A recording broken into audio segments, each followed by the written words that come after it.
السلام عليكم ورحمة الله وبركاته. أعوذ بالله من الشيطان الرجيم. بسم الله الرحمن الرحيم.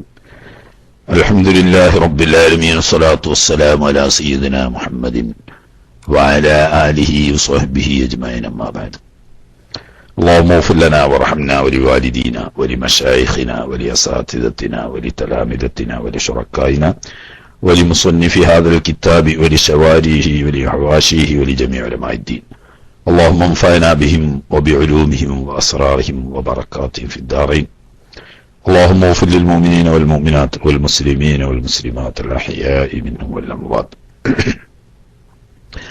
പ്രിയ സഹോദരങ്ങളെ, ഫത്ഹുൽ മുഈൻ ഓതിയിട്ട് എവിടെ എത്തി എന്നുള്ളതിനെ പറ്റി വല്ല ധാരണയും ഉള്ളവരുണ്ടാ? റെക്കോർഡ് ചെയ്തവർക്കറിയാം എവിടെ എത്തിയിട്ടുണ്ടാവുന്നു. മുഖം കഴുകുന്നതിനെ സംബന്ധിച്ചുള്ള പാടാണ് അവസാനം ഓതിയെന്നുള്ളതാണ് അതിൽ നിന്ന് മനസ്സിലാണ്.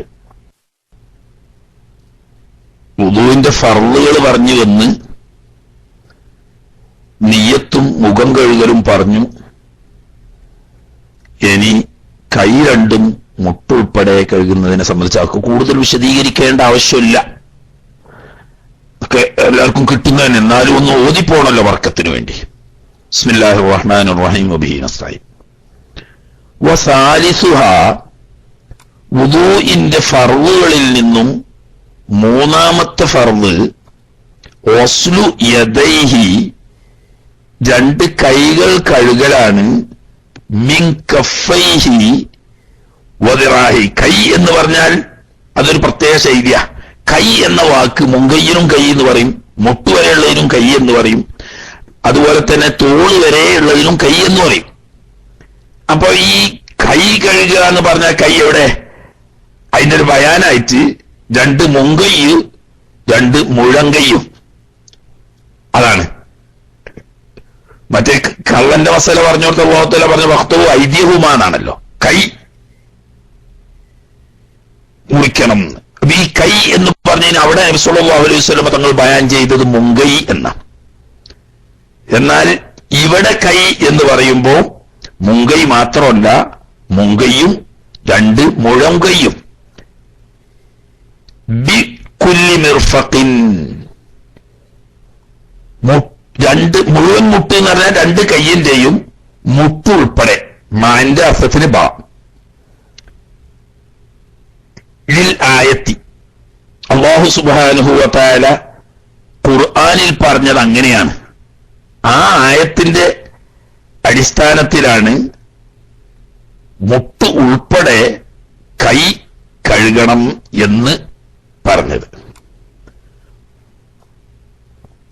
ഇദാ ഖുംതും മിനസ്സലാത്തി ഫഗ്സിലൂ വുജൂഹക്കും വഅയ്ദിയക്കും ഇലൽ മറാഫിഖി എന്ന് അല്ലാഹു സുബ്ഹാനഹു വ തആല പറഞ്ഞു. ആ ഇലൽ മറാഫിഖി എന്ന് പറഞ്ഞ ഇല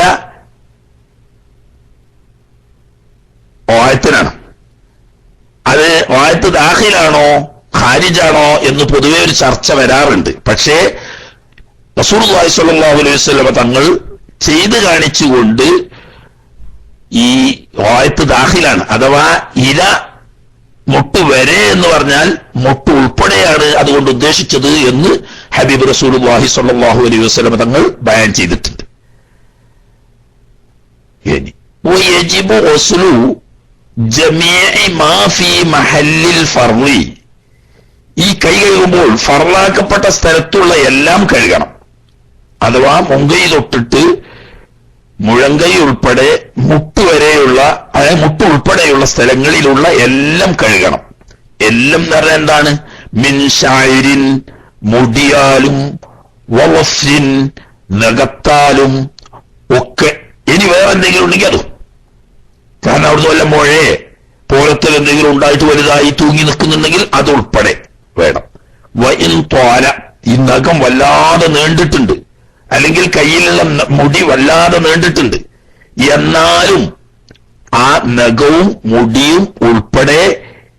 ഇനി നഖവും മുടിയല്ലാത്ത അതുപോലെയുള്ളതാണ്, അത് ഉൾപ്പെടെ എന്ന് പറയാം, അതുപോലെയുള്ള മറ്റു വല്ലതും. ഉദാഹരണം, കയ്യിൽ ഒരു മുഴ പൊന്തിയിട്ട് ആ മുഴ വല്ലാതെ വലുതായി നീണ്ടിക്കുന്നുണ്ട്, അതുൾപ്പെടെ കഴുകണം. അപ്പൊ ഈ മുട്ടുൾപ്പെടെയുള്ള സ്ഥലത്തുള്ള നഖം, മുടി, തൊലി തുടങ്ങിയതെല്ലാം കഴുകൽ വുജൂബാണ്. അപ്പൊ ചില ആളുകളുണ്ടല്ലോ നഖം നീട്ടിയിട്ട് ഇങ്ങനെ മീറ്റർ കണക്കിന് നീട്ടുന്നത് ഇസ്ലാമില് ശരിയല്ല, തെറ്റാണ്. എന്നാലും ഒരാൾ അങ്ങനെ ചെയ്തു എന്ന് വെക്കാം.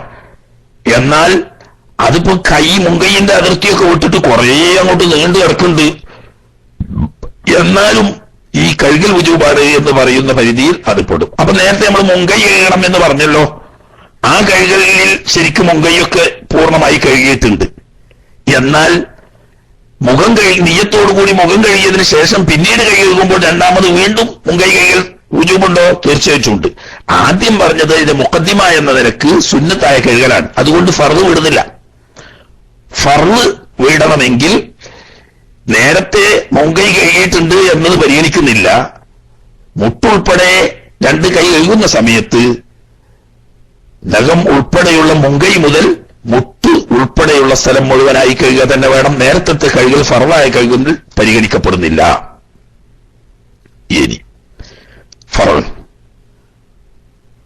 ലൗ നസിയ, വുളു ചെയ്യുന്നൊരു വ്യക്തി മറന്നാൽ, നേരെ ശ്രദ്ധയില്ലാതെ വിട്ടുപോയി എന്നർത്ഥം. മറക്കുക എന്ന് പറഞ്ഞാൽ അത്രയും ഇപ്പൊ അവിടെ അർത്ഥമുള്ളൂ.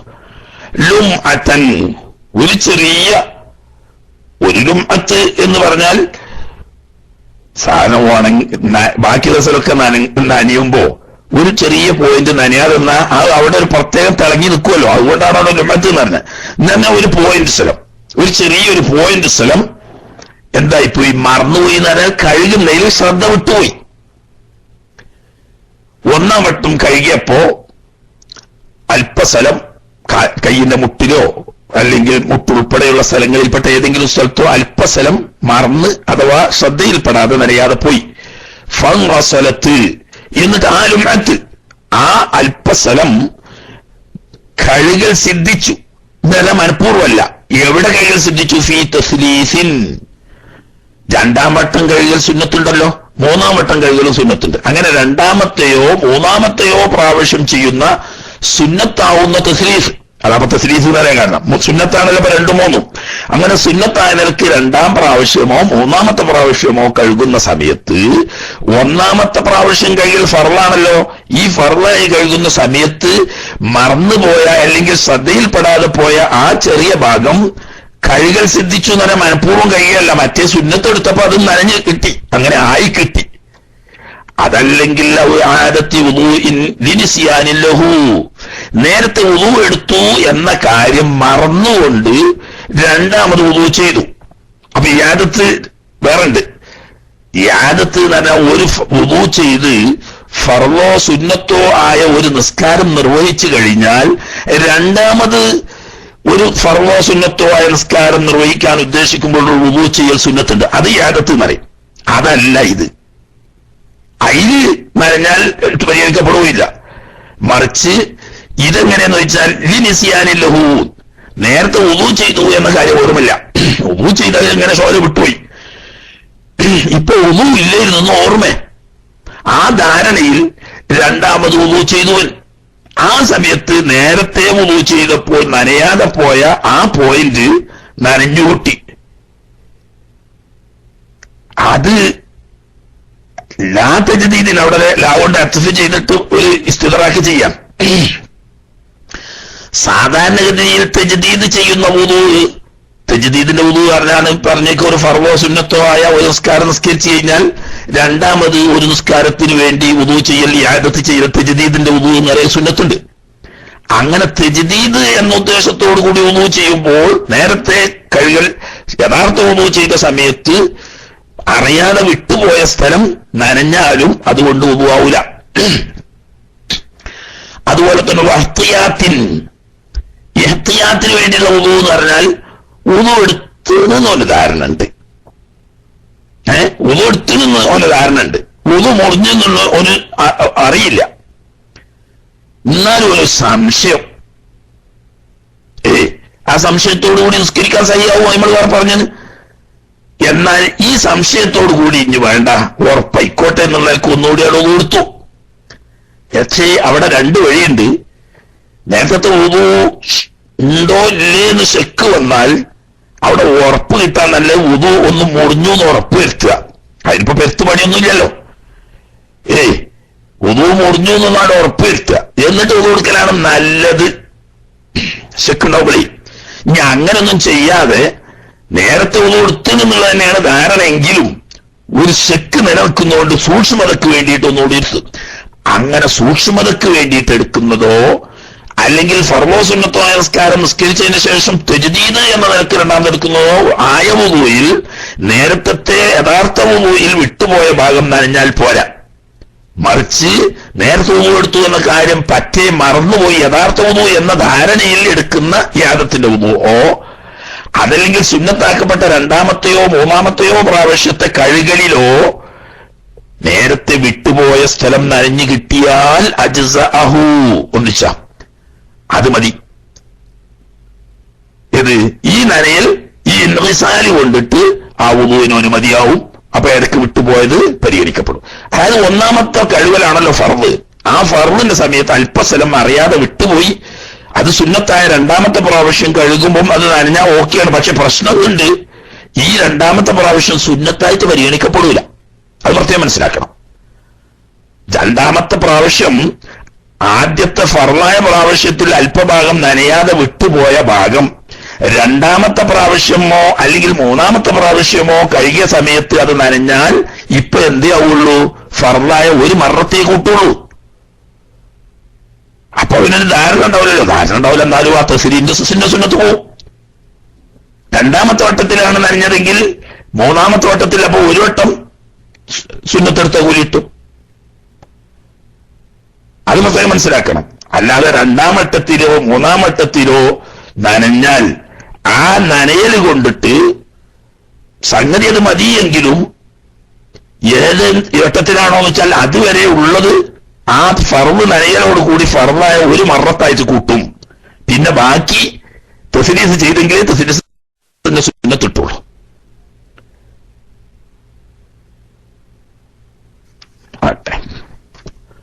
വറാബിഹ വുദൂവിന്റെ ഫർളുകളിൽ നിന്നിട്ട് നാലാമത്തേത് മസ്ഹു ബഅദി റസിഹി, വുദൂ ചെയ്യുന്ന ആ വ്യക്തിയുടെ തലയിൽ നിന്നിട്ട് അല്പം തടവലാണ്. തല എന്ന് പറയുന്ന പരിധിയിൽപ്പെട്ട അല്പഭാഗം തടയാം. അത് ഏത് ഭാഗമാകാം. അതിനാ പറയുന്നത് ആ ബഅദ് ഏതുപോലെ കന്നസാറ്റി, കനറ്റി പോലെ. നസാറ്റ് എന്ന് പറഞ്ഞാൽ കണ്ടാൽ അത് മുഖത്തിന്റെ കോലത്തിലാണ് ഉള്ളത്. നസാറ്റ് കൊണ്ട് നമ്മൾ പറഞ്ഞില്ലേ, ഇടതുഭാഗത്തും വലതുഭാഗത്തുമായി മൂർനാവിന്റെ നേരെ വരുന്ന മുടിയില്ലാതെ അല്പം കീറി നിൽക്കുന്ന സ്ഥലങ്ങളുണ്ട് രണ്ട് ഭാഗത്തും. നെറ്റിത്തടത്തിന്റെ ഇടതുവശത്തും വലതുവശത്തുമായിട്ട് മുടിയില്ലാതെ അല്പം മേപ്പോട്ട് കീറി നിൽക്കുന്ന സ്ഥലം, ഇതാണ് നസാറ്റ്. കയനെറ്റി എന്നാണ് അതിന് പണ്ട് കാരണന്മാര് അർത്ഥം പറയാം. അതിപ്പോ കണ്ടാ മുഖാന്ന് തോന്നും, പക്ഷെ അത് തലയിൽപ്പെട്ടതാണ്. അത് തടകിയാലും മതി. പക്ഷെ ഏതുപോലെ നെറ്റി തടകിയാ പോലെ. നമ്മുടെ നാട്ടിൽ അങ്ങനെ ഒരു പറച്ചിലുണ്ട്. ഇപ്പോഴുള്ളവർക്കത് വല്ലാതെ അങ്ങനെ കേട്ടില്ല. എന്നാലും പറ്റ പോകാത്ത ചിലരോട് നെറ്റി തടയുക എന്നൊരു പറച്ചിലുണ്ട്. നെറ്റി തടയുക വുദൂന്റെ ഫർള് വീടൂല, തലയാണ് തടകേണ്ടത്. പക്ഷേ കയനെറ്റി എന്ന് പറയുന്നത് നമ്മൾ പേര് നെറ്റിയാണ് എങ്കിലും അത് യഥാർത്ഥത്തിൽ നെറ്റിയല്ല, അത് തല തന്നെയാണ്. അതാണ് ഞാൻ സാറ്റുകാരൻ. അതുപോലെ തന്നെ വൽ ബയാദില്ലദീ വറാഅൽ ഉദ്നി, ചെവിയുടെ പിൻവശത്തുള്ളതാവുന്ന ആ വെളുപ്പ് എന്ന് പറഞ്ഞാൽ മുടിയില്ലാത്ത സ്ഥലം എന്നാവുകൊണ്ട് ഉദ്ദേശം. ഇത്രയും ബയാദ് എന്ന് പറഞ്ഞാൽ കാലിയായ സ്ഥലം എന്നാണ് അർത്ഥം.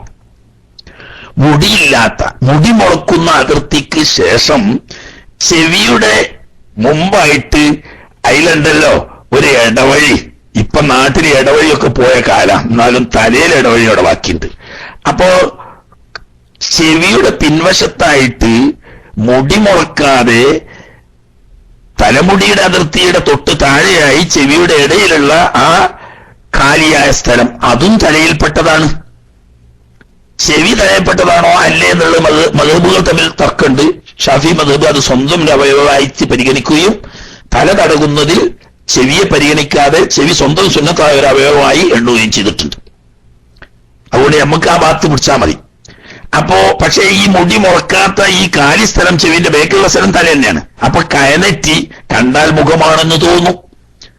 അതുപോലെ തന്നെ ചെവിയുടെ പിൻവശത്തിലുള്ളതായ ഈ കാലി സ്ഥലം അത് കണ്ടാൽ ചെവിയോട് ചേർന്നതാണെന്ന് തോന്നും, കാരണം അവിടെ മുടിഞ്ഞല്ലോ. പക്ഷേ അതൊക്കെ തലയിൽപ്പെട്ടതാണ്, അവിടെ തടകിയാലും മതി എന്നർത്ഥം.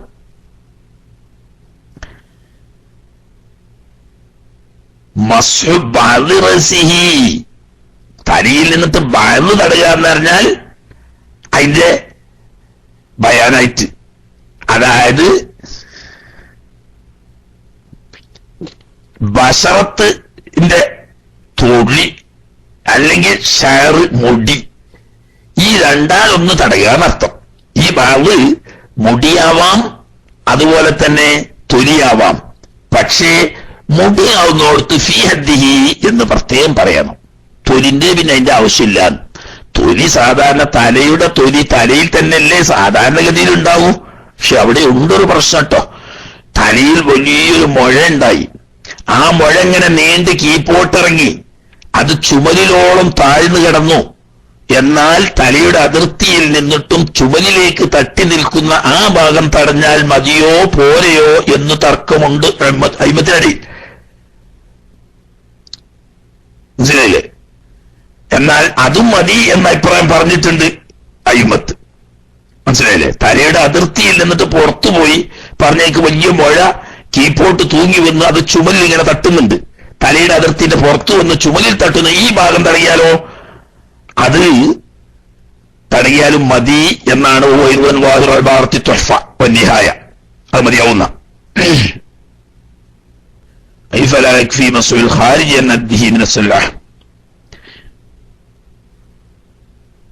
ഖിലാഫുണ്ട് ചിലർക്കൊക്കെ. ഏതായാലും ആട്ടെ, മുടി ഏതായാലും ഷർത്തായിട്ട് പറയാ തലയുടെ അതിർത്തിയിൽ പെട്ട മുടിയെ തടയാൻ പറ്റൂ എന്ന് പറഞ്ഞാൽ വലിയ മുടിയായിട്ട് നീണ്ടു കിടക്കുകയും അത് ചുരുണ്ടു നിൽക്കുകയും ചെയ്യുമ്പോൾ മുൻവശത്തുള്ള മുടി തടകുന്ന പുരുഷന്മാർ പ്രത്യേകം ശ്രദ്ധിക്കേണ്ടതുണ്ട്.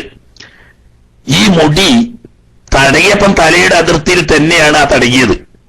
പക്ഷേ മുൻവശത്തുള്ള മുടിയായിരുന്നു തടകിയിരുന്നത്. ആ തടകിയ മുടി മുൻവശത്തോട്ട് പിടിച്ച് നീട്ടിപ്പിടിച്ചാൽ തലയുടെ അതിർത്തിയിൽ നിന്ന് കീഴ്പോട്ട് വന്ന് മുഖത്തിന്റെ അതിർത്തിയിലെത്തും. ആ ഭാഗത്താണ് തടകിയത് എങ്കിൽ ആ മുടി തടകിയാൽ പോരാ. അതേസമയത്ത് സ്ത്രീകളെ സംബന്ധിച്ച് വലിയ പ്രയാസമില്ല. കാരണം എന്താ, സ്ത്രീകൾ മുടി വലിയതാണെങ്കിലും അവർ പിന്നിലോട്ട് വാർന്നു വെക്കുന്നതായതുകൊണ്ട് ആ മുൻവശത്ത് തടകിയാലും മുടിയുടെ വരട് ഭാഗത്തായിരിക്കുമല്ലോ തടച്ചിൽ വരിക. അപ്പൊ ആ മുടി ഇങ്ങോട്ട് നീട്ടിപ്പിടിച്ചാലും മിക്കവാറും അത് തലയുടെ അതിർത്തിയിൽ തന്നെ ആയിരിക്കും. അപ്പോ അത് പ്രത്യേകം ശ്രദ്ധിക്കണം. മുടിയാണ് തടയുന്നതെങ്കിൽ ഫീ ഹദ്ദിഹി ആയിരിക്കണം, തലയുടെ അതിർത്തിയിൽ ഉൾക്കൊള്ളുന്ന ഭാഗത്തായിരിക്കണം മുടി എന്ന് പറഞ്ഞാൽ എങ്ങനെ?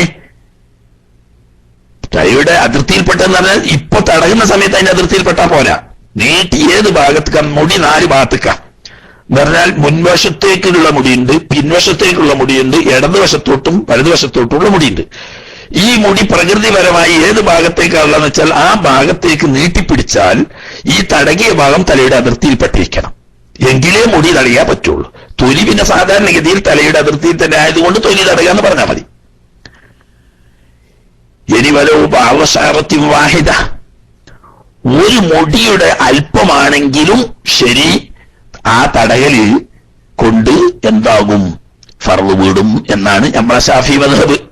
അതുകൊണ്ട് മതിയാക്കണം എന്നല്ല, ആ ആയത്ത് സഹിയാകാനും ഫർളായ കടമ വീടാനും അത് മതി എന്നാണ് അർത്ഥം. ലില്ലായത്തി വംസഹു ബിറുഊസിക്കും എന്ന് അല്ലാഹു തആല പറഞ്ഞു. ബാഗ് ഇൽസാഖിനാണ് എന്നാണ് പറയാം. ബാഗ് ഇൽസാഖിനാവുമ്പം തലയോട് എത്ര ചുരുങ്ങിയ ഭാഗത്ത് ചേർന്നാലും മസ്ഹ് എന്ന വാക്ക് വാസ്തവമാകും. അതുകൊണ്ട് തലയുടെ അതിർത്തിയിൽപ്പെട്ട തൊലിയിലോ മുടിയിലോ ഒരല്പമെങ്കിലും തടയാനും ഫർള് വീടും എന്ന് വെച്ച് ഷാഫി മദ്ഹബുകാരായ നമ്മള് വല്ലാത്ത വീഴ്ച വരുത്താറുണ്ട്. എന്ന് പറഞ്ഞാൽ മുഅക്കദായ ഒരു സുന്നത്ത് നമ്മൾ അവഗണിച്ച് കളയുന്നു. അതിനേക്കാളും മുഅക്കദ് അല്ലാത്ത സുന്നത്ത് നമ്മൾ ശ്രദ്ധിക്കുന്നുണ്ട്. ഉദാഹരണം തസ്നീസ് 3 പ്രാവശ്യം തടയുക എന്ന് പറയുന്നത് സുന്നത്ത് തന്നെയാണ്. ചെവി തടകുന്നതാണെങ്കിലും അതുപോലെ തന്നെ തല തടകുന്നതാണെങ്കിലും മുമ്മൂന്നിച്ച് പ്രാവശ്യം ചെയ്യൽ സുന്നത്താണ്. ഇമാം മുസ്ലിം റളിയല്ലാഹു തആല റിവായത്ത് ചെയ്യുന്ന ഉസ്മാൻ റളിയല്ലാഹു തആല നബി സല്ലല്ലാഹു അലൈഹി വസല്ലം തങ്ങളുടെ വുളൂഅ് എന്ന നിലക്ക് പരസ്യമായി കാണിച്ചു കൊടുത്തെടുത്ത് 3 പ്രാവശ്യം തല തടകി എന്ന് തന്നെ വ്യക്തമായി ഇമാം മുസ്ലിമിന്റെ റിവായത്തിലുണ്ട്. അപ്പൊ തസ്ലീസ് സുന്നത്ത് തന്നെയാണ്. പക്ഷേ തസ്ലീസ് സുന്നത്താണ് എങ്കിലും തല മുഴുവൻ തടയുക എന്ന് പറയുന്നത് മാലിക്കി മദ്ഹബിലും ഹംബലി മദ്ഹബിലും വുജൂബാണ്. തലയിൽ നിന്നിട്ട് അല്പമെങ്കിലും തടകാതെ പോയാലും വുദൂ സഹിയല്ല. അപ്പൊ 2 അഹ്ലുസുന്നത്തിന്റെ മദ്ഹബുകൾ വുജൂബാണെന്ന് പറഞ്ഞ തല മുഴുവൻ തടയുക എന്ന് പറയുന്നത് മുഅക്കദായ സുന്നത്താണ്. ഫർള് കൊണ്ട് ഖൗല് നടന്നതുകൊണ്ട് അത് ഒഴിവാക്കൽ കറാഹത്താണ്. പക്ഷേ ഈ സുന്നത്ത് നമ്മൾ അവഗണിച്ച് നന്ന കുറക്കുന്നു. അപ്പൊ അത് ചെയ്യരുത് എന്ന് മനസ്സിലായില്ലേ? ഖാലൽ ബഗവി അത് വരുത്താൻ വേണ്ടിയിട്ടാണ്. ഇതൊന്ന് നല്ലോണം ശ്രദ്ധിക്കണം, വളരെ പ്രധാനപ്പെട്ട വിഷയമാണ് എന്ന് വരുത്താൻ വേണ്ടിയിട്ടാ പറയും. ഇമാം ബഗവി റഹ്മഹുല്ലാഹ് പറയാണ്, അസ്ഹാബു ഷാഫിയ്യത്തിൽപ്പെട്ട മഹാനാണ്. യംബഗി വളരെ അനിവാര്യമാണ് എന്ന് പറഞ്ഞാൽ മുഅക്കദായ സുന്നത്താണെന്ന യംബഗിന്റെ അർത്ഥം ഉപേക്ഷിക്കൽ കറാഹത്താണെന്നുള്ള അർത്ഥത്തിൽ. അല്ല യുജ്സിഅ അഖല്ലു മിൻ ഖദ്രി നാസിയ, ഒരു മൂർദാവിന്റെ ഖദർ, മൂർദാവിന്റെ അത്രയും ഖദറിനേക്കാൾ കുറയാതിരിക്കൽ വളരെ മുഅക്കദായ സുന്നത്താണ്. അതിലും കുറയൽ കറാഹത്ത് എന്തായാലും വരുന്നർത്ഥം. വഹിയ ഈ ഖദ്റുൻ നാസിയ എന്ന് പറഞ്ഞാൽ എന്താണ്?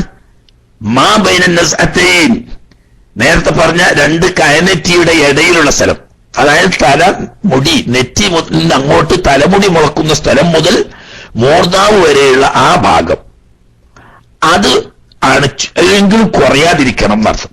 എന്തുകൊണ്ട്? അതിന്റെ കാരണം അന്നഹു സ്വല്ലല്ലാഹു അലൈഹി വസല്ലം ലം യംസഹ് അഖല്ല മിൻഹാ, തിരുനബി സ്വല്ലല്ലാഹു അലൈഹി വസല്ലം തങ്ങളുടെ വുളൂഇനെ പറ്റി റിവായത്തുകളിൽ വന്ന ഒരുപാട് ഹദീസുകൾ ഇമാമികൾ പരിശോധിച്ചിട്ട് പറയുന്നത് ഒരു മൂർദാവിന്റെ ഖദറിനേക്കാൾ കുറഞ്ഞ് തിരുനബി സ്വല്ലല്ലാഹു അലൈഹി വസല്ലം തങ്ങൾ തല തടകിയതായി ഹദീസിൽ എവിടെയും സ്ഥിരപ്പെട്ടിട്ടില്ല. അപ്പൊ അവിടുന്ന് ചുരുങ്ങിയത് മൂർദാവിന്റെ ഖദർ വരെ തടകിയിട്ടുണ്ട്.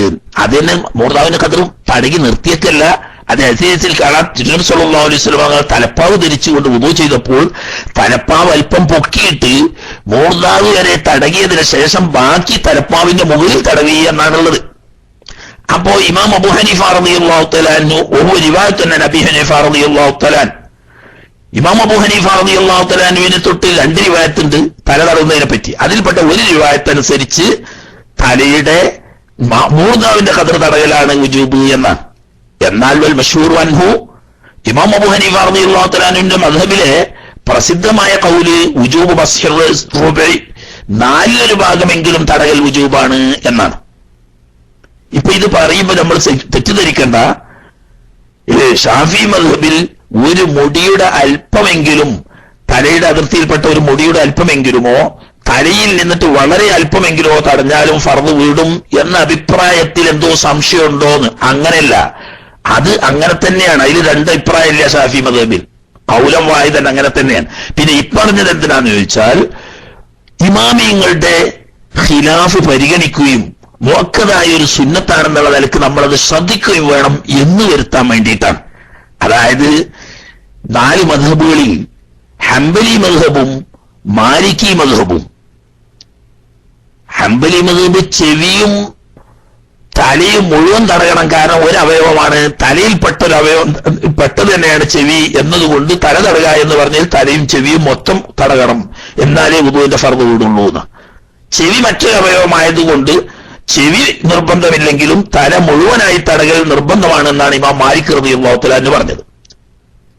എന്നാൽ ഇമാം അബൂ ഹനീഫ റളിയല്ലാഹു തആല അൻഹു ഇങ്ങനൊരു സംഭവം നബി സല്ലല്ലാഹു അലൈഹി വസല്ലം തങ്ങളിൽ നിന്ന് റിവായത്തുണ്ട്. തലപ്പാവ് ധരിച്ച് വുദൂ ചെയ്ത സമയത്ത് തലപ്പാവ് അല്പം പൊക്കി മൂർദാവിന്റെ ഖദർ തടകിയതിനു ശേഷം ബാക്കി തലപ്പാവിന്റെ മേൽ തടകിയും. അപ്പോൾ നബി സല്ലല്ലാഹു അലൈഹി വസല്ലം തങ്ങൾ തലയിൽ മൂർദാവിന്റെ ഖദർ തടകിയ ഒരവസ്ഥ ഉണ്ടല്ലോ, അപ്പൊ അത്രയെങ്കിലും ചുരുങ്ങിയത് വേണം എന്ന് പറഞ്ഞതൊക്കെ പരിഗണിച്ച് ഈ മുഅക്കദായ സുന്നത്തിനെ പരിഗണിച്ച് തല മുഴുവൻ തന്നെ തടയാൻ ശ്രദ്ധിക്കണം എന്ന് തംബീഹ് ചെയ്യാൻ വേണ്ടിയിട്ടാണ് ബഹുമാനപ്പെട്ട ഇമാം ബഗവി തങ്ങളുടെ ഖൗൽ എടുത്തുകൊണ്ട് അവിടെ ഉദ്ധരിച്ചത്. അതല്ലാതെ മദ്ഹബിൽ ആദ്യം പറഞ്ഞത് തന്നെയാണ് മുഅ്തമദ്, അതിൽ സംശയമുള്ളത് കൊണ്ടല്ല. അപ്പൊ നമുക്ക് പറയാനുള്ളത് തന്നെ നമ്മൾ ആളുകളോട്, സംഗതി അല്പം തടകിയാൽ ഫർദ് വീടുമെങ്കിലും ഖിലാഫിനെ പരിഗണിച്ചുകൊണ്ടും സുന്നത്ത് ലഭിക്കാൻ വേണ്ടിയിട്ടും തല മുഴുവനായി തന്നെ തടകൽ പ്രത്യേകം ശ്രദ്ധിക്കേണ്ടതാവുന്നു എന്ന്. ആട്ടെ, ഖാമിസുഹ, വുദൂഇന്റെ ഫർളുകളിൽ നിന്നും അഞ്ചാമത്തെ ഫർള് വസ്ലു റിജ്ലൈഹി, രണ്ട് കാലുകൾ കഴുകലാവുന്നു. കാലും പറഞ്ഞേക്കന്നെ, കാല് എന്ന് പറഞ്ഞാൽ നെരിയാണി വരെയുള്ള കാലുവെട്ട്, മുട്ട് വരെയുള്ള കാലുവെട്ട്, തൊടന്റെ തല വരെയും പെട്ടല്ലോ. ജിജ്ല് എന്ന് പറഞ്ഞാൽ അങ്ങനെയാണ്. അതായത് ബി കുല്ലി കഅബിൻ മിൻ കുല്ലി റിജ്ലിൻ, ഓരോ കാലിൽ നിന്നുമുള്ള മുഴുവൻ നെരിയാണിയും. കഅബ് കഅബ് പറഞ്ഞാൽ നെരിയാണീന. ഈ ആണി രണ്ടു വസ്തുണ്ടാവും, അതാണ്.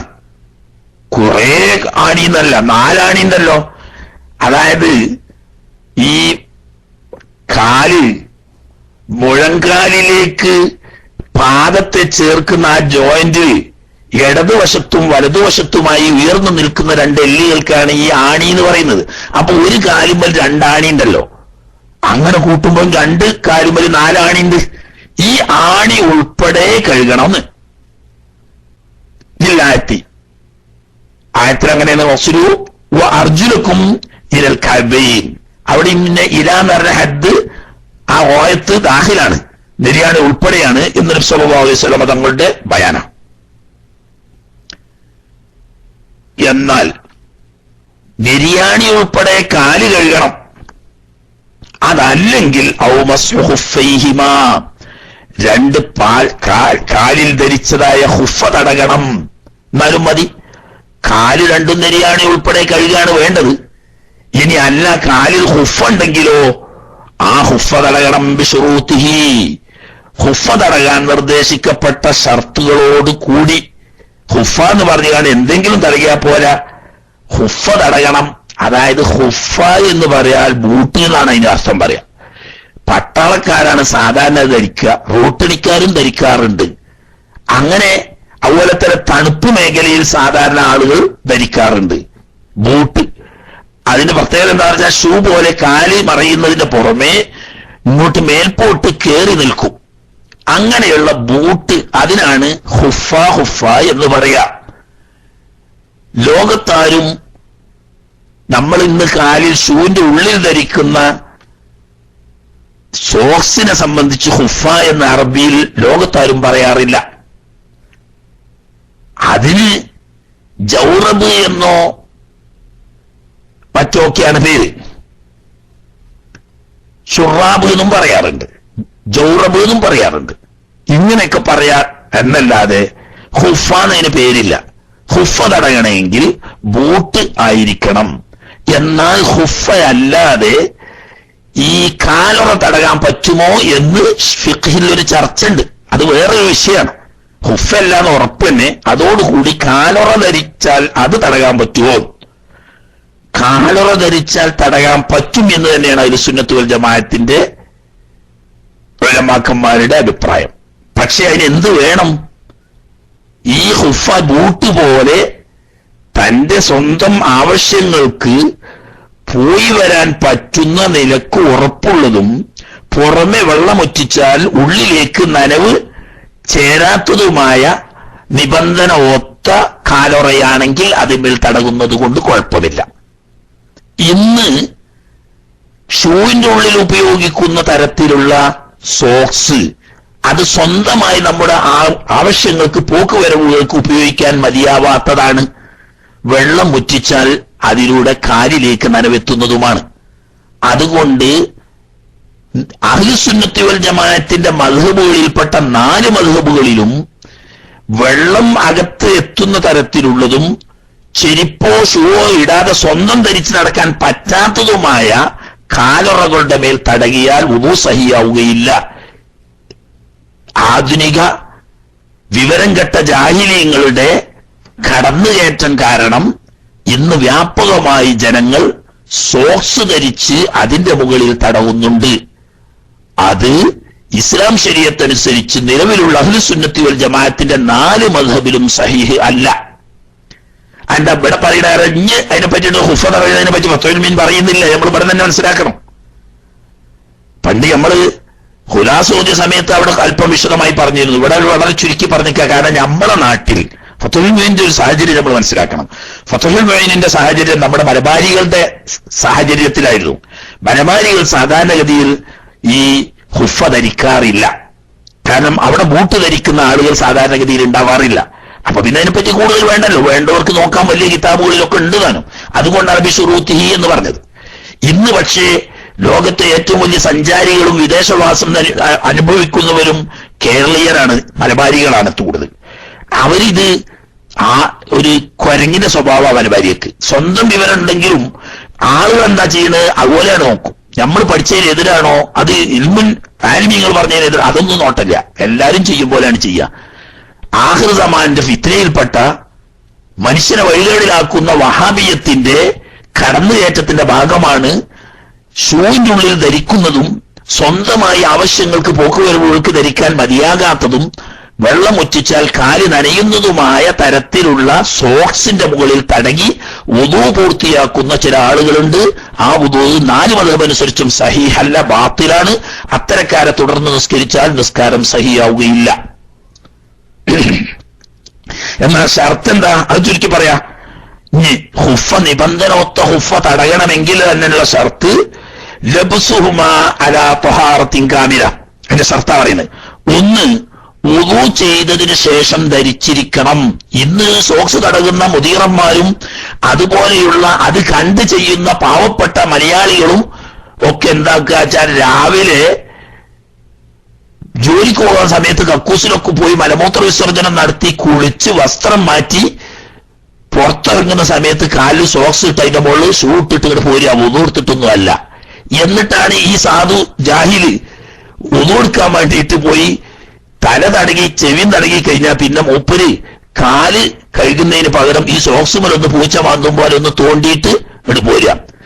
ഒന്നാമത്തെ ഷർത്ത് തന്നെ നബി സല്ലല്ലാഹു അലൈഹി വസല്ലം തങ്ങൾ പഠിപ്പിച്ചത് ഇന്നി ലബിസ്തുഹുമാ താഹിറത്തൈൻ, ഞാൻ വുദൂ എടുത്ത് ശുദ്ധിയാക്കിയതിന് ശേഷം ധരിച്ചതാണ്, അതുകൊണ്ട് അതിന്റെ മുകളിൽ തടകിയാൽ മതി എന്നാണ് നബി തങ്ങൾ പറഞ്ഞത്. അപ്പൊ വുദൂ എടുക്കാതെ ധരിച്ചാൽ എന്തായാലും എല്ലാ ഷർത്തും ഹുഫയാണെങ്കിലും തടകാൻ പാടില്ല. രണ്ടാമത്തേത് യകൂനുൽ ഹുഫു താഹിറ, ഹുഫമ്മൽ നജസുണ്ടാകാൻ പാടില്ല, അത് ശുദ്ധിയുള്ളതായിരിക്കണം. കാരണം ആ ഹുഫ തടകിയാൽ ആ ഹുഫ അഴിച്ചു വെക്കാതെ അങ്ങനെ തന്നെ നിസ്കരിക്കണം എന്നതാണ് ഷർത്ത്. ഹുഫ അഴിച്ചു കഴിഞ്ഞാൽ വുദൂ തന്നെ ബാത്തിലാവും. ഹംബലി മദ്ഹബുകാർക്ക്. ഷാഫി മദ്ഹബ് അനുസരിച്ച് വുദൂ ബാത്തിലാവുമെങ്കിലും കാല് രണ്ടാമത് കഴുകിയെങ്കിലേ നിസ്കരിക്കാൻ പാടുള്ളൂ. മനസ്സിലായില്ലേ? ഇപ്പോ നേരെ മറിച്ച് ചില ആളുകൾ ഹുഫ തടകി വന്നുകാണ്ട് പള്ളിയിൽ കയറുമ്പം ഷൂ അഴിച്ചു വെക്കുന്ന കൂട്ടത്തിന് ഈ സോക്സ് അവിടെ ഊരിയച്ചാണ്ട് ഉള്ളിൽ കയറും. ഹംബലി മദ്ഹബ് അനുസരിച്ച് അവന്റെ വുദൂവിന്റെ ബാത്തിലാണ്, രണ്ടാമത് അൽക്കുന്ന വുദൂ കൊടുക്കണം. ഷാഫി മദ്ഹബ് അനുസരിച്ചാണെങ്കിൽ രണ്ടാമത് വുദൂ എടുക്കേണ്ടതില്ലെങ്കിലും കാല് കഴുകിയതിന് ശേഷമേ ആ വുദൂ സഹിയാവുള്ളൂ. അപ്പൊ വുദൂ പൂർത്തിയാകാതെ നിസ്കാരമായതുകൊണ്ട് നിസ്കാരം സഹിയല്ലാതെ വരും. അതിന് വേണ്ടിയിട്ട് നിസ്കരിക്കാൻ പറ്റണമെങ്കിൽ ഇത് നജസില്ലാതിരിക്കണ്ടേ? ഈ ഹുഫയോട് കൂടി നിസ്കരിക്കണം. അതിന് ഹുഫ നജസില്ലാത്തതായിരിക്കണം. അപ്പൊ 2 ഷർത്തായിലെ മൂന്നാമത്തെ വൈക്കൂന കവിയൻ യുംകിനു മുതാബഅത്തുൽ മശി അലൈഹി, നല്ല ബലമുള്ള ഹുഫയായിരിക്കണം. അതായത് തന്റെ ആവശ്യങ്ങൾക്കുള്ള പോക്കുവരവുകൾ അത് ഉപയോഗിച്ചുകൊണ്ട് ചെയ്യാൻ പറ്റണം. എന്നാൽ അതിന്റെ പുറത്ത് വേറൊരു ഷൂവോ വേറൊരു ചെരുപ്പോ ഇടാതെ ഇതുകൊണ്ട് സ്വന്തം തന്റെ ആവശ്യങ്ങൾക്ക് പോക്കുവരവുകൾക്ക് പറ്റുന്ന നിലക്ക് ബലവത്തായിരിക്കണം. എങ്കിലേ ഹുഫ തടകാൻ പാടുള്ളൂ. മറ്റൊരു ഷർത്ത് സാത്തുറലി മഹല്ലി മാജിബോസ്ലു, കഴുകൽ ഉജൂബാവുന്ന മുഴുവൻ സ്ഥലവും മറയണം. അഥവാ നെരിയാണി ഉൾപ്പെടെ മറഞ്ഞതായിരിക്കണം. അപ്പൊ എത്ര ഷർത്തായി? ഒന്ന് വുദൂ എടുത്ത് പൂർത്തിയായതിനു ശേഷം ധരിച്ചിരിക്കണം. ഹുഫയിൽ നജസില്ലാതിരിക്കണം. അത് തുടർന്ന് നടക്കാൻ പറ്റുന്ന നിലക്ക് ബലമുള്ളതായിരിക്കണം. കഴുകൽ നിർബന്ധമായ സ്ഥലം മുഴുവൻ മറയുന്നതായിരിക്കണം. ഈ ഷർത്തുകളൊക്കെ ഒത്തുകൊണ്ട് ഒരാൾ ഹുഫ ധരിച്ചാൽ, അതായത് ഒരു ബൂട്ട് ആദ്യം വുദൂ എടുത്തതിനു ശേഷം ബൂട്ടിട്ടു, ആ ബൂട്ട് ധരിച്ചുകൊണ്ട് അവൻ പോയി പിന്നെ വുദൂ മുറിഞ്ഞപ്പം വുദൂ എടുക്കുമ്പോൾ ഈ ഹുഫ ഊരി വെക്കാതെ തല തടകൽ കഴിഞ്ഞതിന് ശേഷം കാല് കഴുകുന്ന സമയത്ത് ഹുഫന്റെ മേൽ തടകിയാൽ പറ്റും. പക്ഷെ അത് ഊരി വെച്ചാൽ പിന്നെ അത് മതിയാവൂല്ല. അതിന്റെ ശേഷം രണ്ടാമത് കാല് കഴുകിയെങ്കിലേ വുദൂ സഹിയാവുള്ളൂ. ഇങ്ങനെ നിബന്ധന അനുസരിച്ച് കാല് കഴുകുന്നതിന് പകരം ഹുഫ തടകിയാലും മതി. അത് കൂട്ടത്തിൽ അങ്ങനെ പറഞ്ഞു മസ്ഹുഫൈമാബിഷുറൂത്തിഹി എന്ന്. ഇനി വയജിബു നിർബന്ധമാണ്. ഒസ്ലു ബാത്തിന് സുഖ്ബ് എന്നും ഖിറാഅത്തുണ്ട്, സഖ്ബ് എന്നും ഖിറാഅത്തുണ്ട്. ദമ്മുകൊണ്ടും വായിക്കാം ഫത്ഹ കൊണ്ടും വായിക്കാം, രണ്ടും സഹിയാണ്. സഖ്ബ് എന്നാണ് കുറച്ചുകൂടി നല്ലത്. ഓട്ടാന്നാണ് അതിനർത്ഥം. എന്ന് പറഞ്ഞാൽ വട്ടത്തിൽ മുദവ്വറായിട്ട് വട്ടത്തിലുള്ളതിനാണ് സഖ്ബ് എന്ന് പറയാം. ഓട്ട കാലുമൽ വല്ല ഓട്ട അങ്ങനെ ഉണ്ടല്ലോ, എന്തെങ്കിലും കുത്തിയിട്ടോ അല്ലെങ്കിൽ ഈ മുള എന്ന് പറഞ്ഞിട്ടൊരു രോഗമുണ്ട്, ആ മുള ഉള്ളിലേക്ക് പോയാൽ അവിടെ ഒരു ഓട്ടം ഉണ്ടാവും. ഇങ്ങനെയുള്ള ഓട്ട ഉണ്ടെങ്കിൽ അത് കഴിക്കണം. ഒശക്ക് പറഞ്ഞാൽ വിള്ളല്, നീളത്തിലുള്ളതിന്. അപ്പൊ കാല് വിള്ളല് സാധാരണ ചില ആളുകൾക്ക് വല്ലാതെ വിള്ളലുണ്ടാവും. അങ്ങനെയുള്ള വിള്ളൽ അതുപോലെ തന്നെ ദ്വാരങ്ങൾ ഉൾപ്പെടെ കഴുകിയിരിക്കണം. ഇനി കൂട്ടത്തിൽ പറയാ ഫറോൻ ലോ ദഖലത്ത് ശൗക്കത്തുൻ, ഒരു മുള്ളു കയറി ഫീ റിജ്ലിഹി, വുളു ചെയ്യുന്ന ഒരു വ്യക്തിയുടെ കാലിൽ ഒരു മുള്ളുകുത്തി, എന്നിട്ടോ വദഹറ ബഅദുഹാ, ആ കുത്തിയ മുള്ളിന്റെ ഒരു തല ഉള്ളിലുണ്ട്, അതിന്റെ അല്പഭാഗം പുറത്ത് പ്രത്യക്ഷപ്പെട്ട് നിൽക്കുന്നു. എന്ന് പറഞ്ഞാൽ കൈയോണ്ട് ഇങ്ങനെ തടകിയാൽ കയ്യുമേൽ തടയുന്നുണ്ട്. തടവി നോക്കുമ്പോൾ കയ്യുമേൽ തടയുന്ന നിലക്ക് പുറത്തേക്ക് തല നീണ്ടിക്കുന്നുണ്ട്. എങ്കിൽ വജബ ഖൽഉഹാ, അങ്ങനെയുള്ള മുള്ളിനെ പറിച്ചെടുക്കൽ വുജൂബാണ്. വസ്ലു മഹല്ലിഹ, ആ മുള്ളു കുത്തി നിന്ന ആ സ്ഥലം കഴുകലും വുജൂബാവും. എന്താ കാരണം? കാരണം ഈ സ്ഥലം പ്രത്യക്ഷ ഭാഗമാണ്. പ്രത്യക്ഷ ഭാഗമാകുമ്പോൾ അത് കഴിയണം. അതേസമയത്ത് ഇത് കുറച്ച് തല പുറത്തില്ലെങ്കിലോ പ്രശ്നമില്ല. അതാണ് ഫൈൻ ഇസ്തതറത്ത് കുല്ലുഹ, മുള്ളി ശൗക്കത്ത് മുഴുവനായി ഉള്ളിൽ മറഞ്ഞു. കയ്യോട് തടകി നോക്കിയാൽ കൈമ തടയുന്നില്ല, എന്നാ നോക്കിയാൽ നിറം കാണുന്നുണ്ട്. അവിടെ സ്വാറത്ത് ഹുക്കുമിൽ ബാത്തിനി, മുഴുവനായിട്ട് പറഞ്ഞാൽ പിന്നെ ഉള്ളിന്റെ ഹുക്കുമലായി. ചെയ്യാൻ പുറം കഴിക്കാൻ മതി. അവിടെ പിന്നെ കാല് കുത്തി ഓട്ടയാക്കി ഉള്ളിലുള്ള മുള്ളു പുറത്തെടുത്ത് കളഞ്ഞെങ്കിൽ ഉദു ചെയ്യാവൂ എന്നില്ല. അതേസമയത്ത് തല പുറത്ത് കാണുന്നുണ്ടെങ്കിൽ വാഹിറിന്റെ ഹുക്കുമലാണ്, പ്രത്യക്ഷ ഭാഗമായിട്ടാണ് പരിഗണിക്കപ്പെടുക. അതുകൊണ്ട് മുള്ള എടുത്തതിന് ശേഷം ആ സ്ഥലം കഴുകേണ്ട വേണം. ഉള്ളിൽ മറിഞ്ഞതാണെങ്കിൽ പുറം ഭാഗം കഴുകിയാൽ മതി, പ്രശ്നമൊന്നുമില്ല. വലോ തനഫത്ത ഫീ റിജ്ലിൻ ഔ ഗൈരിഹി, കയ്യിലോ കാലിലോ, അതാ വൈര് പറഞ്ഞത്. കാലിൽ മാത്രമല്ല വൈരിഹി, ഉദുവിന്റെ അവയവങ്ങളിൽപ്പെട്ട ഏതോ ഒരു സ്ഥലത്ത് തനഫത്ത് നിഫ്തുണ്ടായി എന്ന് പറഞ്ഞാൽ ഉള്ളിൽ നീര് നിറഞ്ഞ പൊള്ള ഉണ്ടായി. ചൊള്ള എന്നറിയും ചിലവര്, ചിലവര് പൊള്ള എന്നറിയും, ചിലവരെന്ത് പറയും കുരു മുഴ പോലത്തതൊക്കെ. നേരെ പുളുവൻ തീ പൊള്ളിയത് പോലത്തൊക്കെയാണ്. ഇതിനൊക്കെ ഓരോ നാട്ടുകാരും ഓരോ ഭാഷക്കാരും പൊക്കളാന്ന് അങ്ങനെയും പറയുന്നുണ്ട്, പോളോന്നും പറയും, കിരിശിരിയൊക്കെ. എന്ത് പറഞ്ഞാലും മാറ്റില്ല, സംഗതി ഇപ്പൊ ഒക്കെ മനസ്സിലായല്ലോ. അങ്ങനെ ഉണ്ടായി. ലം യജിബ് വസ്ലു ബാത്തിനിഹി, അതിന്റെ ഉള്ളു കഴുകൽ വുജൂബില്ല എന്ന് പറഞ്ഞാല് തീ പൊള്ളിയിട്ട് ഒരു പൊളോൺ കെട്ടി, ഉള്ളിലല്ല നീരുണ്ട്, പുറത്ത് ഇങ്ങനെ തൊലി കാണുന്നത്. അതല്ലെങ്കിൽ സാധാരണ ജോലി ചെയ്ത് ശീലമില്ലാത്ത ആള് കൈകൊണ്ട് കൈക്കോട്ടോ കത്തിയോ പോലത്തെ ഉപയോഗിച്ച് ജോലി ചെയ്ത് കുറച്ച് കഴിഞ്ഞ് നോക്കുമ്പോൾ കയ്യിന്മേലൊക്കെ പൊളവും പൊന്തിയതായിട്ട് കണ്ടു. എന്നാൽ അതിന്റെ ഉള്ളു കഴിയേണ്ട ആവശ്യമില്ല. ഉള്ളു അങ്ങനെ കിടന്നോട്ടെ, ഉള്ളിൽ നേരിട്ട് തന്നെ അവനെന്താ പുറത്ത് കഴിയാൻ മതി. പക്ഷേ മാരമ്യത്തെ ഷക്കക്ക് ഇത് പൊട്ടാതെന്ന ഇങ്ങനെ തീ പൊള്ളിയിട്ടോ പൊളോന്നാ പറയാ നമ്മൾ കിച്ചിരിക്കാര്. ബാക്കിയുള്ളവര് ഇസ്കും അങ്ങനെ തന്നെ പറയാന്നാ പറഞ്ഞു. ബാക്കിയുള്ളവരൊക്കെ ആരോരാജ്യമൊക്കെ എന്താ പറയാന്ന് ആചാര്യക്ക് തന്നെ തിരിയുള്ളൂ. എന്തായാലും സാധനം ഇപ്പൊ എല്ലാവർക്കും തിരിഞ്ഞല്ലോ. അത് പൊട്ടിയിട്ടിങ്ങനെ പുറം കഴിയാൻ മതി. പൊട്ടിയാലോ ഫൈന്തഷക്ക, ഈ പുളുണ്ട് പൊന്തിയത് പൊട്ടിക്കഴിഞ്ഞാൽ വജബൗസുലുബാത്തിനിഹി, അതിന്റെ ഉള്ളു കഴുകൽ വുജൂബാകും. പൊട്ടിയാ പിന്നെ അത് ഇങ്ങനെ തോലങ്ങോട്ടോട് നീങ്ങല്ലോ, അപ്പൊ ഉള്ളിലുള്ള. പക്ഷെ മാരം വ്യർത്ഥത്തിക്ക് രണ്ടാമത് മാംസത്തോട് അത് ഒട്ടിപ്പിടിച്ചിട്ടില്ലെങ്കിൽ, തൊലി പൊട്ടിയിട്ടുണ്ടെങ്കിലും പിന്നെ രണ്ടാമത് അതെന്തായിട്ടുണ്ട്, തൊലിയോട് അല്ല മാംസത്തോട് ഒട്ടിപ്പിടിച്ച് ചേർന്നൊന്നു, എന്നാ പിന്നെ ഇതിന്റെ പുറം കഴിയാൽ മതി.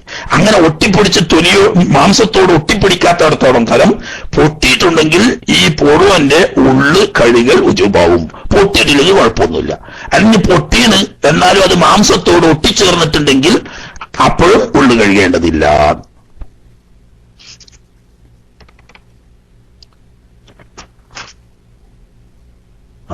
അടുത്ത ഫർദ് വരെയുണ്ട് ഓതുക, അതിനെത്തും. തമ്പീഹും, പ്രത്യേകം ഒരു ശ്രദ്ധ ക്ഷണിക്കലാണ്, ഒരു ഉണർത്തൽ. ദക്കറു ഫിൽ ഉസ്ലി, മഹാന്മാരായിരിക്കുന്ന ഫുഖഹാ ഇമാമിയങ്ങൾ പറഞ്ഞിരിക്കുന്നു. ഫിൽ ഉസ്ലി കുളിന്റെ ബാബിലാ പറഞ്ഞത്. ഇപ്പൊ നമ്മൾ ഉദുവാണ് പറയുന്നതെങ്കിലും ഈ വിഷയം അവിടെ പറഞ്ഞത് വെച്ച് ചെറിയൊരു ബന്ധമുള്ളത് കൊണ്ട് ഇവിടെ ഉണർത്തുക. എന്താണ് കുളിയിൽ പറഞ്ഞത്? അന്നഹു യുഫ, വിടുതി ചെയ്യപ്പെടും. അൻ ബാത്തിനി ഉഖദി ശഅരി, മുടി കെട്ടിക്കുടുങ്ങിയതിന്റെ ഉള്ളിനെ തൊട്ട്. ജനാബത്ത് കുളിക്കുകയാണെങ്കിൽ ഹൈലോ നിഫാസോ ഉണ്ടായിട്ട് ശുദ്ധി വന്നതിന് ശേഷം കുളിക്കുകയാണ്. ഈ ഫർളായ കുളി കുളിക്കുമ്പോ ഒരു മനുഷ്യന്റെ മുടി കെട്ടിക്കുടുങ്ങിയാണ്. ഇവൻ കെട്ടിയതല്ലട്ടാ, കെട്ടിക്കുടുങ്ങിയതാണ്. എന്നാൽ അതിന്റെ ഉള്ളിലേക്ക് വെള്ളം ചേരുന്നില്ലെങ്കിൽ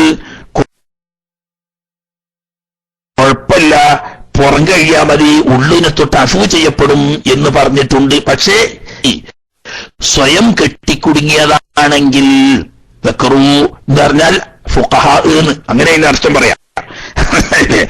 മഹാന്മാരായ അഇമ്മത്ത് ഫുഖഹാ ഉലമാക്കന്മാർ എന്ത് പറഞ്ഞു? അപ്പൊ ഈ സ്വയം കെട്ടിക്കുടുങ്ങി, അത് ചില ചില സ്ത്രീകൾക്ക് പനി വന്നാൽ മുടിയാകാണ്ട് കെട്ടിക്കുടുങ്ങിയിട്ട് ഒരു കട്ടയിട്ടുണ്ടാവും. പിന്നെ ഒരു കുതിരത്വം ഉണ്ടാവില്ല. അവസാനം പിന്നെ ചിലപ്പം ചില ഉസ്താദന്മാര് മഹാന്മാരായ ആളുകൾ വെളിച്ചെണ്ണയോ എണ്ണയോ ഒക്കെ മന്ത്രിച്ചു കൊടുക്കും. അതിട്ടാ മാറാറുണ്ട്. അത് ശൈത്താന്റെ ഭാഗത്ത് നിന്നിട്ടുണ്ടാവുന്നതാണെങ്കിൽ അങ്ങനെ ഇട്ടാ മാറും. ചിലത് ശൈത്താനി അല്ലാതെ രോഗത്തിന്റെ കാരണത്താൽ വരുന്നതുണ്ടാവും. അതിന് പിന്നെ ഒരു നിവൃത്തി ഉണ്ടായാലും മുറിച്ചു കളയേണ്ടി വരും. ഇങ്ങനെയുള്ള ഒരു അവസ്ഥ വന്നാൽ ഈ മുടിയുടെ ഉള്ള് പിന്നെ കഴുകാൻ കഴിയില്ല. അങ്ങനത്തെ സാഹചര്യത്തിൽ പുറം കഴുകിയാൽ തന്നെ എന്ത് മതി, ഉള്ളിനെ തൊട്ട് അഫു ചെയ്യപ്പെടും എന്ന് മഹാന്മാരായ ഫുഖഹാ കുളിയുടെ ബാബിൽ പറഞ്ഞിട്ടുണ്ട്. ഞമ്മക്ക് വരുന്നവർക്ക് അതുമായിട്ടൊരു ബന്ധമില്ല, അത് കുളിന്റെ ബാബ് പറയുന്ന വിഷയമാണ്. തുടർന്ന് പറയുന്ന വിഷയം നമുക്ക് ഇവിടെ ഉദുവിന്റെ ബാബിൽ ഉപയോഗമുണ്ട്, അതുകൊണ്ടാണ് പറയുന്നത്. എന്നാൽ മനുബുത്തുലിയ ബിനഹ്വി തബ്ബൂഇൻ, ഈ മുടിക്കെട്ട് കെട്ടിക്കുടുങ്ങിയ മുടിയോട് ചേർക്കപ്പെട്ടിരിക്കുന്നു മൻ, ഒരാളെ. ഓനോട് ചേർക്കപ്പെടുക എന്ന് പറഞ്ഞാൽ അഫുണ്ട്, ഉള്ളിനെ തൊട്ട് അഫുണ്ട് എന്ന് പറഞ്ഞാൽ ഈ ഹുക്കുമിൽ ചേർക്കപ്പെട്ടിരിക്കുന്നു മൻ, ഒരു ചങ്ങായിനെ. എങ്ങനത്തെ ഉബുത്തുലിയ, അവൻ ഇബ്തിലാ ചെയ്യപ്പെട്ടിരിക്കുന്നു എന്ന് പറഞ്ഞാൽ അവന് വല്ലാതെ മശക്കത്തിലായി. ബിനഹ്വി തബ്ബൂഇൻ, വെള്ളപ്പേൻ പോലത്തത് കൊണ്ട്. വെള്ളപ്പേൻ എന്ന് പറഞ്ഞിട്ട് കേട്ടില്ല, തബ്ബൂ എന്ന് പറഞ്ഞാൽ അതാണ് വെള്ളപ്പേന്. ഈരല്ല, ഈ പേനിന്റെ മുട്ടക്കാണ് ഈര് എന്ന് പറയാം. അത് വല്ലാതെ അങ്ങനെ പറ്റിപ്പിടിക്കൂല. അതേ സമയത്ത് പേനിന്റെ കൂട്ടത്തിൽ തന്നെ വെള്ളപ്പേൻ എന്ന പേരിൽ ഒരു പേനുണ്ട്. ആ പേനിനുള്ള തകരാറ് അതങ്ങോട്ട് പറ്റിപ്പിടിച്ചാൽ പിന്നെ അത് പറിച്ചാ കിട്ടൂല. പിന്നെന്താക്കണം, ഒന്നിരിക്കൽ മുടി വടിച്ചു കളയണം, അതല്ലെങ്കിൽ അതിനുള്ള എന്തെങ്കിലും മരുന്ന് ഉപയോഗിക്കുകയൊക്കെ വേണം. ഇങ്ങനെ ഒരാൾക്ക് ശരീരത്തിലൊക്കെ താടിയിലും തലമുടിയിലും മുഴുവൻ ഈ വെള്ളപ്പേന്റെ ശല്യമുണ്ട്. ലസക്ക, അത് പറ്റിപ്പിടിച്ചിരിക്കുന്നു. ബി ഉസൂലി ശരിഹി, അവന്റെ മുടികളുടെ ഒക്കെ മൊരട്ട്, താടിന്റെയും തലമുടിന്റെയും ഒക്കെ മൊരട്ട് കണ്ട് പറ്റിപ്പിടിച്ചിരിക്കുന്നു. ഹത്താ മന ഉസൂലൽ മായിലൈഹ, ആ മുടിയുടെ ഉസൂല് കൊള്ളയ മൊരട് കൊള്ള വെള്ളം ചേരുന്നതിനെ തടയുന്ന നിലക്ക് മൊരട്ട് ഈ വെള്ളപ്പേൻ ഇങ്ങോട്ട് പറ്റി പിടിച്ചിട്ടുണ്ട്. വലം യംകിൻ നിസാലത്തുഹു, നീക്കാൻ കഴിയുന്നില്ല. ഈ സാഹചര്യത്തിൽ ഇപ്പോ മുഖം കഴുകുകയാണെങ്കിലും ഇപ്പൊ താടിയൊക്കെ തിങ്ങിയതല്ലാത്ത താടി, മുടിയുടെ ഉള്ളും പുറവും കയ്യിൽ ഉജൂബാണല്ലോ, തൊലിയും കയ്യിൽ ഉജൂബ. അപ്പോ താരൻ എന്നറിയുന്നത് കീശിരിയ അയിനാണ്. അതെന്താണ്, ഒരു തൊലിയാണ് താരൻ. ഈ ഒരു തരം തലയിലോ താടിയിലോ ഒക്കെ ഉണ്ടാവുന്ന ഒരു ചവറാണ്. ഇതല്ല. ഇപ്പൊ 4 സാധനം ഉണ്ടെന്ന് എനിക്ക് മനസ്സിലായില്ലേ. ഒന്ന് സാധാരണ പേൻ, അതിനെ കൊണ്ട് വലിയ അലമ്പുണ്ടാവില്ല. രണ്ടാമത്തത് ഈര് എന്ന് പറയുന്നത് ഈ പേനിന്റെ മുട്ട, അത് പറ്റി കിടക്കും, എന്നാലും അത് എടുത്താൽ കിട്ടും. പിന്നെ താരൻ എന്ന് പറയുന്നത് അങ്ങനെയല്ല, തലമുടി ചുളിഞ്ഞുണ്ടാകുന്ന ഒരു പൊടി പോലെ വരുന്ന സാധനമാണ്, അത് ജീവനുള്ളൊന്നുമല്ല. ഇപ്പൊ അറിയുന്ന തബ്ബൂ എന്ന് പറയുന്നത് വെള്ളപ്പേനാണ്. ആ അന്വേഷണം അറിയാം. വെള്ളപ്പേൻ എന്ന് പറയുന്നത് ചില ആളുകൾക്ക് പനി ഉണ്ടായാൽ വരുന്ന ഒരു രോഗമാണ് വെള്ളപ്പേൻ എന്നറിയാന്നറിയുന്നത്. വിയർപ്പിൽ നിന്നിട്ട് ഉണ്ടാവുന്ന ഒരു ജീവിയാണ്. ആട്ടെ, ഇപ്പൊ ഇവിടെ ഇവന്റെ കുളിക്കുന്ന സമയത്തോ വുളു ചെയ്യുന്ന സമയത്തോ മുഖം തൊലിയും മുടിയും കഴുകണമല്ലോ. തിങ്ങിയതല്ലെങ്കിൽ മുടിയുടെ ഉള്ളും പുറവും കഴുകണം. അങ്ങനെ വന്നപ്പോ ഇവന്റെ താടിയിലും തലമുടിയിലും ആകെ വെള്ളപ്പേൻ ഇങ്ങോട്ട് നിറഞ്ഞിട്ട് വെള്ളം ഉള്ളിലേക്ക് ചേരുന്നില്ല. ഇനി ചേരണമെങ്കിൽ എന്ത് വേണം? താടി വടിക്കണം. താടി വടിക്കലാണെങ്കിൽ ഹറാമാണല്ലോ. അങ്ങനെ വരുമ്പോ പിന്നെ എന്ത് ചെയ്താൽ മതിന്ന്? അതിന്റെ പുറം കഴുകിയാൽ മതി, അഫുവാണ്. അതാണ് ഇപ്പൊ കുളിയിൽ പറഞ്ഞ മസല ഇവിടത്തേക്ക് കൊണ്ടുവരാൻ കാരണം അതാ. ഇങ്ങനൊരു സാഹചര്യം ഒരുത്തന്റെ താടിയിൽ വന്നു.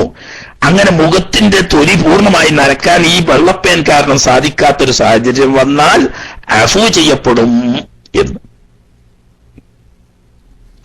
വഖദ് സറഹ ശൈഖ് ശുയൂഖിനാ സക്കരിയ അൻസാരി റഹ്മത്തുള്ളാഹി അലൈഹി, ശൈഖ് ഇബ്നു ഹജർ ഹൈതമി തങ്ങൾ ഉൾപ്പെടെയുള്ള മഹാന്മാരുടെ ശൈഖായ മഹാനായ സക്കരിയ അൻസാരി റളിയല്ലാഹു തആല അൻഹു തങ്ങൾ പറഞ്ഞത് യൻഹു ലാ യൽഹഖു ബിഹാ, ഈ വെള്ളപ്പേന്റെ ശല്യം അനുഭവപ്പെട്ട് വെള്ളം ചേരാതെ വരുന്ന സാഹചര്യത്തിൽ അത് സ്വയം കെട്ടിക്കുടുങ്ങിയ മുടി ഉള്ളിനെ തൊട്ട് അഫുണ്ട് എന്ന് പറഞ്ഞ മസ്അലയോട് ചേർത്തി പറഞ്ഞിട്ടുണ്ടെങ്കിലും ഇമാം സക്കരിയ അൻസാരി തങ്ങൾ പറയുന്നത് അതിനോട് ചേർക്കാൻ പറ്റൂല.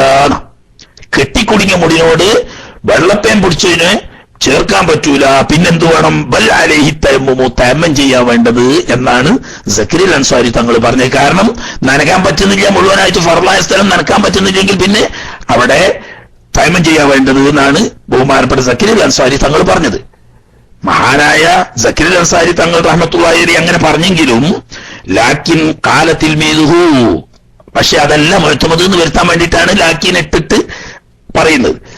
ബഹുമാനപ്പെട്ട സക്കരിയ അൻസാരി തങ്ങളുടെ ശിഷ്യനായ മഹാനായ ശൈഖുന, നമ്മളെ ശൈഖുനയാവുന്ന ഇബ്നു ഹജർ ഹൈതമി റഹ്മത്തുള്ളാഹി അലൈഹി തങ്ങൾ പറയുന്നു, വല്ലദീ യത്തജിഹു, പ്രബലമാവുന്നത് മുഅ്തമദായിട്ട് വരുന്നത് അൽ അഫു, ഇവിടെ അഫു ഉണ്ട് എന്നത് തന്നെയാണ്. ഇത് ഈ വെള്ളപ്പേൻ നീക്കാൻ പറ്റാത്ത അവസ്ഥയിൽ വന്നിട്ടുണ്ടെങ്കിൽ അതിന്റെ ഉള്ളിനെ തൊട്ട് അഫു ഉണ്ട് എന്നത് തന്നെയാണ്. കാരണം എന്തുകൊണ്ട്? ഇവിടെ വേറൂറത്താണ് എന്ന്.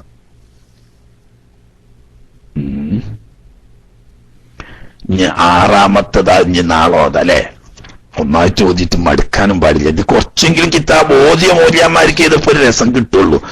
ബാക്കിയുള്ള ആളുകൾ ഇങ്ങനെ ഇപ്പൊ എന്തെങ്കിലും മസാല വേറെ എന്തെങ്കിലും ചോദിക്കാൻ വേണ്ടിയിട്ട് ഒരുങ്ങി ഇങ്ങനെ നിൽക്കുക. ഇബാറത്തിനെ പറ്റിയിട്ടോ അതിലുള്ള വെമീറിനെ പറ്റിയിട്ടോ അതിന്റെ താലൂക്കിനെ പറ്റിയിട്ടോ ഒന്നും ചിന്തിക്കണ പണിയല്ല സാധാരണക്കാർക്ക്. അതിപ്പോ ആര്യരാജിനെ പോലത്തെ അല്ലെങ്കിൽ കീച്ചീരിനെ പോലത്തെ കുറച്ചൊക്കെ കിതാബ് ഓതി പരിചയമുള്ള ആളുകൾക്ക് ഇപ്പൊ അയിമ്പലൊക്കെ ഒരു ചെറുക്ക് കിട്ടുള്ളൂ. അപ്പൊ അധിക സമയം അത് കൊണ്ടുപോയാൽ ചിലവർക്കൊരു രസക്കുറവുണ്ടാവും. ഇൻഷാ അല്ലാഹ് ആറാമത്തേത് നാളെ ഇപ്പൊ വ്യാഴ്ചയാണല്ലോ അല്ലെ, നാളെ വ്യാഴ്ച ഇൻഷാ അല്ലാഹ്. അപ്പോ നാളെ വേണമെന്നില്ല, ഒഴിവൊക്കെ കിട്ടുകയാണ്, സൗകര്യം റാഹത്തുണ്ട്, പ്രത്യേകിച്ച് പരിപാടിയൊന്നും ഇല്ല, കാര്യമായിട്ട് ഇങ്ങനെ ആരെങ്കിലും ഒന്ന് പാട്ട് പാടിയാണേന്ന് പറഞ്ഞ് നിൽക്കുകയാണെങ്കിൽ അപ്പൊ നാളെ ഓതാ. അല്ലെങ്കിലോ ഇൻഷാ അല്ലാഹ് സാധാരണ പോലെ ശനിയാഴ്ചയും ഓതാ. ഇനി കുറച്ച് സമയം ഫിഖ് സംബന്ധമായ എന്തെങ്കിലുമൊക്കെ സംശയങ്ങൾ, ഇന്നലെ ആരോ ഒരു മസല ചോദിച്ചിരുന്നു. അത് പിന്നെ ഇന്നലെ നമ്മൾ ബഹുമാനപ്പെട്ട ഷെയ്ഖ് ജീലാനിയെ സംബന്ധിച്ച് വളരെ വളരെ ഹ്രസ്വമായ ഒരു അനുസ്മരണം നടത്തിയപ്പോ അതിന്റെ ഇടയിൽ അതുമായിട്ട് ബന്ധപ്പെട്ടതായിക്കോട്ടെ, ഇന്നലെ ഇനി അതിന്റെ ഇടയ്ക്ക് ഇങ്ങനൊരു ഫിഖ് കൊണ്ടുവരണ്ട എന്ന നിലക്ക് ഒരാൾ ചോദിച്ചെങ്കിലും അദ്ദേഹത്തോട് ക്ഷമ ചോദിച്ചുകൊണ്ട് ഇന്നലെ മറുപടി പറഞ്ഞിട്ടില്ല. അയാളുണ്ടാവുമെങ്കിൽ അയാൾക്കും, അല്ലാത്തവർക്കും അത് കേട്ടവരുണ്ടാവുമല്ലോ. അദ്ദേഹം പറഞ്ഞത് എപ്പോഴും നമ്മളിവിടെ പറയുന്ന ഒരു മസലയാണ്. ഒരാള് ഉംറക്ക് പോയി, ഉംറ കഴിഞ്ഞു, തവാഫും സയ്യും ഒക്കെ കഴിഞ്ഞു, മുടിയെടുത്ത് തഹല്ലുലാകാൻ മറന്ന് അയാൾ തിരിച്ചു വന്നു. ജിദ്ദയിൽ എത്തിയതിനു ശേഷമാണ് ഓർമ്മ വന്നത്. എന്നാലും എന്താ ചെയ്യാ എന്നൊരു സംശയം ഇന്നലെ ഒരു സഹോദരൻ ചോദിച്ചിരുന്നു. അത് പക്ഷെ ഇന്നലെ ഇപ്പൊ ഞാൻ പറയണമെന്നില്ല, ഇന്നിപ്പോ തുടക്കത്തിൽ അതാണ് പറയാൻ. ബാക്കിയുള്ളവരൊക്കെ എന്തെങ്കിലും സംശയം ചോദിക്കാനുള്ളവരുണ്ടെങ്കിൽ അവർക്ക് വരാം. അത് മനഃപൂർവ്വം അങ്ങനെ ചെയ്യുന്നത് കറാത്ത. അതായത് ഹറം ഷരീഫിൽ വെച്ച് തവാഫും സയ്യും കഴിഞ്ഞാൽ മുടിയെടുക്കേണ്ടത് ഏറ്റവും അഫ്ദലായത് മറവിൽ വെച്ചിട്ടാണ്. അതല്ലെങ്കിൽ പിന്നെ മക്ക ഷരീഫിൽ വെച്ചിട്ടാണ്. അതും അല്ലെങ്കിൽ ഹറമിൽ വെച്ചിട്ടാണ്.